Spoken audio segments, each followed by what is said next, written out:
ये कल्लू है, इनको हम छोड़ के आए थे, ये साला जो है चला आया और फिर से उधम मचाने लगा। ये परसों आए थे और एक हफ्ते से जो है ये गायब थे। इनको छोड़ दिया था हमने बाहर पीछे अपनी मोहल्ले के 2 गली पीछे। ये साला जो है बहुत डबल है, ये कलुआ अभी भी उधम मचाया है ये। इसका क्या करें यार, फिर छोड़ना है क्या? अम्मा कह रही फिर छोड़ाओ।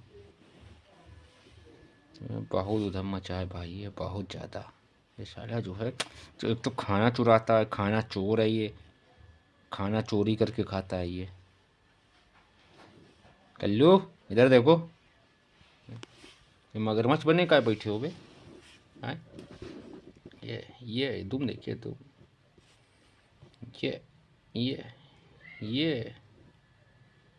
ये ये ये ये बहुत बढ़िया बेटे, बस।